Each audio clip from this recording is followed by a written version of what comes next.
भाभी अगर सुबह टाइम से उठ जाओगे ना तो कुछ घिस नहीं जाएगा आपका। मैं गिफ्ट तो आप गई होंगी ना, मेरे साथ 2 काम जो कराने पड़ गए। अरे तुम दोनों कभी इस घर में शांति रहने भी दोगी कि नहीं?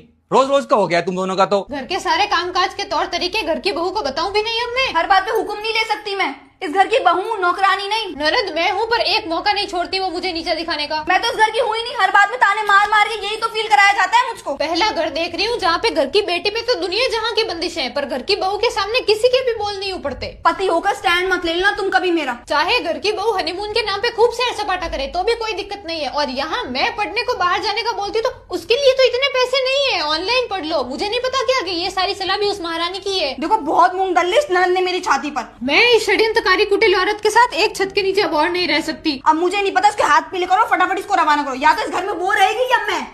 कैसी बातें कर रही है यार तू? अभी तेरा घर है, वो दूसरे घर जाएगी ना तो वो जाएगी यहाँ से, तू क्यों जाएगी? ज्यादा से ज्यादा क्या होगा? 50% प्रॉपर्टी लेके चली जाएगी अपने साथ। क्यों? देख यार, अब उसकी जल्दबाजी में शादी कराऊंगा तो कोई अच्छा सा परिवार तो उसे मिलने से रहा, क्योंकि अभी पढ़ लिख के कुछ अच्छे लेवल पर तो पहुंची नहीं है। अब उसे ऐसा वैसा परिवार मिलेगा, ऊपर से जैसा अभी माहौल चल रहा है और नए कानून के मुताबिक वो शादी के बाद 50% प्रॉपर्टी तो पक्का मांगेगी, वो नहीं तो उसके भूखे ससुराल वाले मांग लेंगे।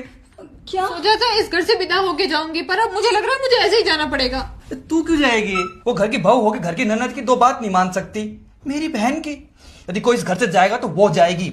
अब भी कभी से तलाक देके इस घर से बाहर निकालता हूँ, ज्यादा से ज्यादा क्या होगा? प्रॉपर्टी में 70% हिस्सा उसको देना पड़ जाएगा एलिमनी के नाम पे।